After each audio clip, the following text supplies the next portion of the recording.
Do you see what happened to unemployment? No. So the prediction was that we were going to add 200,000 jobs to the economy this quarter, and it came in at 128. So it's a huge underperformer. So everybody was saying that it was the weather that was holding the economy like this back. I'm pretty dumb. Just say good or bad. Was it a good or bad report? It was bad. Bad report. Bad. Employment is. Employment. I mean, they thought that we were adding. We're underemployed in America. Many more jobs than actually happened. Interesting. So.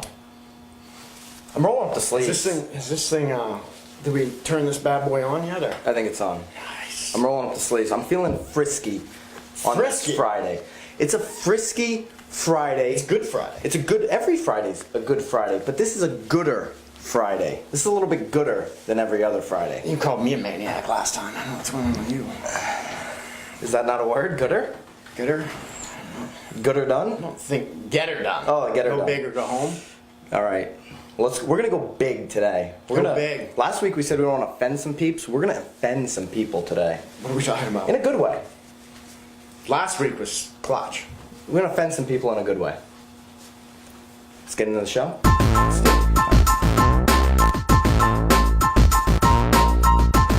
Hey everybody, welcome to Real Estate Raw and Uncut, episode 32. I'm Byron Lazine, Tim Bray, as always. If you're a real estate buyer, seller, agent, broker, lender, attorney, this is where you want to come check in every single Friday. I don't know if you watched last week's topic. I think we're talking about agents a little bit, an agent-specific topic. This one is going to be as well. We're going to offend some people on this Gooder Friday, all right? It just might happen, but there's a reason for it. So we want to talk about the part-time real estate agent, if that exists. Okay. What do you think? Are there part-time agents in the marketplace right now? I think that the marketplace is completely littered with part-time agents. There's we're in Connecticut here, so there's about 17,000 agents licensed. Look at it. It's almost like if you think of right now spraying water in the basement. What water takes the path of least resistance. A lot of people don't have jobs. In fact, the unemployment came out today, and it was not so great. But getting a real estate license is pretty darn easy. So the path of least resistance to, if you're unemployed, or you think you see all these signs up, and I want a piece of that, I think is what you heard from somebody at the bar the other day. Here's a ridiculous comparison. To become a hairstylist, a hairdresser, love you guys, my mom, hairstylist, 1,200 classroom hours to cut hair. She's taking a lot more than that because you're looking good. She's doing it for me. 60 hours to become a real estate salesperson. I can guarantee if you screw up somebody's hairdo, that's going to grow back a lot quicker than if you screw up somebody's bank account. Yes, completely agree with you, which doesn't happen all that often. What's that? Agreeing with you. Okay, 100%. we agree. But I do think that we can't put all the blame on the agents because it's a means to an end. It's a system. It's a system. I think the accountability needs to be put on the consumer. Right. I think the consumer needs to know the right questions to ask. Oh, no doubt. The agents. Yeah. The issue is if Sister Susie or your cousin has a real estate license and you have a relationship with them and they just got their license. If you want to roll the dice, that's on you as a consumer because Sister Susie's got her license for 3 weeks. Right, but that relationship is worth potentially more than screwing up a real estate transaction. Right. Absolutely. Well, here's the problem going to the system. The boards are all about the consumer. How can you be all about the consumer if you're only making a licensed salesperson go through a 60-hour course? In New York City, you got to sit under somebody for a year. It's not about, now you're getting me. If you're an appraiser, you got to sit under somebody for a year. It's not about the consumer. It's not about the consumer They're at all. saying it's about the consumer. Right. It's about the money. That money grab. $40 that they increase in your board fees is just going to NAR. It's for lobbyists. It's for lobbying. It doesn't have anything to do with the consumer. So this is all political. Which I want them to lobby, right? As a member of NAR, I want them to lobby. Correct. You know, that's something that benefits me. So I'd be lying if I said I didn't want them to. What I don't want is real estate to continue to have a bad name. I don't care if there's 17,000 agents in the state. I already know where my place is going to be, right? I want there to be 17,000 legit agents in the state so that people that are actually busting their butt and doing this full time aren't getting a bad name. It won't happen because it's like any other industry. You've got bad electricians, you've got bad plumbers. You need to learn to master your craft. Right. And we are. We're continuously learning to master our craft. We're putting ourselves around the people that are educating us, and we're educating them.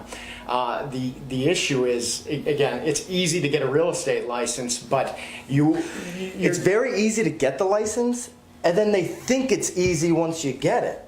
Well, 80%, the people coming in. 75 to 80% of these agents are dropping out every 4 years. So that should tell you something. Unfortunately, it's the real estate companies are set up to thrive on that system. Yeah. So each agent doing maybe 4 transactions, it's a mathematical formula. They know how much time to spend on these agents in training. They know what they're going to get out of these agents, and then they can actually focus their attention on that 10 to 20%. Yeah. But I'll tell you, I believe the consumer is being hurt with the system that's currently in place. There's no doubt about it. Fraud. The girl he adored turned out to be Here we go, the real estate rapper again. Took all the money, told all the lies. The real estate rapper, Tim Bray. No, going back to that girl you mentioned that I talked to last week. She overheard, I'm sitting at a establishment, and she overheard me talking about real estate, because that's what I tend to talk about. She goes, "Oh my God, are you a realtor?" "Yes, I am." "I'm taking my real estate license." Awesome, love it, love to hear. I especially love to hear young people taking their license, the test, because we need young people in this business. There's huge opportunity. Things are changing. Opportunity for young people to come in, avoid the trap of college, and make some real dough. So I'm like, awesome, right? But she goes, "Well, I've got a full-time job, and I'm not giving that up because it's a great job." I said, "Interesting. So why are you getting in?" She literally said, "Because I'm driving down the road seeing all these signs and I want a piece of that, yo." Oh, she ended it with yo. No, I might have thrown that in, but she said, I like it. Nice touch. She said, "I want a piece of that." Like, she thinks it's easy to get out there and get a piece of that pie. And for some, and maybe in some markets, and it depends on your network, it may be. But unfortunately, if you don't, we're going to come back to master your craft. So you have to be in this business for the right reasons. Right. You have to be in it for the consumer. You have to be able to tell them maybe it's not the right time to buy. Maybe it's not the right time to sell. Maybe you should hold. It may not put money in our pockets, but I'll tell you what, when you do the right thing for the client, they tell everybody. You're going to be in this business long, because this business is a marathon filled with a bunch of short sprints, right? Like, you're sprinting every single day, but the next day you've got a whole bunch of more short sprints. It's a marathon, so you have got to think long term in this business. And to your point, if you're a part-time agent trying to do everything on their own, you're going to just be in it for the deal as opposed to the client. Because how can you fully represent that client if you can't pick up your phone for 8 hours, 10 hours of the day? People need information now, and it's just, I don't think gratification. I don't think the industry is going to change. I mean, I think they can increase the fees. I think they can increase the education. People are going to still go through the process and maybe not do what's right for the client. Yeah. The only thing we can do, and we can ask the consumers to do out here, is ask the right questions. And maybe it should be something you and I do, is come up with a list of questions for the consumers to ask agents that would perhaps shine a light on that agent and allow you to have maybe a little more transparency. How often do we go into listing appointments and we tell the seller, "Hey, how many," or we ask the seller, we don't tell them, ask them, "How many people are you interviewing?" "Oh, I'm just going to interview you guys." No. Go out there and interview 2 other top agents, not part-timers, top agents. Put us up against them. Put us up against the top, the best of the best. In fact, I would love for a seller one day to invite me to their dining room table with the two people I'm competing against all on the same night. This never happens. I think it'd be a great reality show where you've got three agents, right, competing at the same time. You know, you can like hand around the TV remote. You can only talk if you've got the remote in your hand type of thing. But you're going up against and battling people's pitches. I think that would be a phenomenal idea if you're a seller. Think about that one. But I'm going to hedge my bet a little bit on this part bashing of the part-time agent thing, because Jim Rohn, R-O-H-N, if you ever watch any of his stuff, he always says, yeah, he's great. You know, so much, well, past tense, right? God rest his soul. So he always said, work on your fortune part-time and work on paying your bills full-time. So you may have a family, you may not be able to take that risk into real estate, but you truly are an entrepreneur and you want to get into the game. So what do? What would you do if you were going to work your full-time job, but you were going to get into real estate part-time, but you still were a legit agent, which means you put the consumer in front of your own interests? How could you make that work?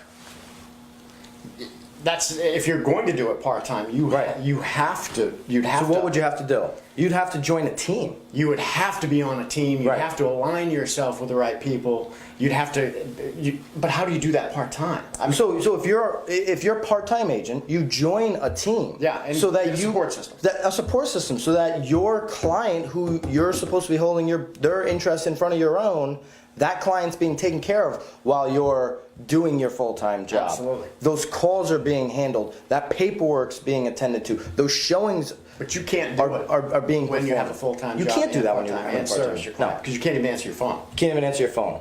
If you're not answering your phone, get out of the business. If your mailbox is full, get out of the business. The business. I don't know if there's a rap for that one. Thank you. That's it. That's my rant on part-time agents. You can do it. I think it was good. But make sure your client's being taken care of. The only way to do that is to team up with others that are actually doing it full-time. Before we go, when I came into this industry, I sat down with a lot of top brokers in the area. One specifically said to me, and there was two takeaways from that sit down. Don't ever change your cell phone number, right? 'Cause you don't know. You got a flyer from 2004 the other day, right? The other thing he said was, you can't do this business part-time. Can't do it. Completely agree.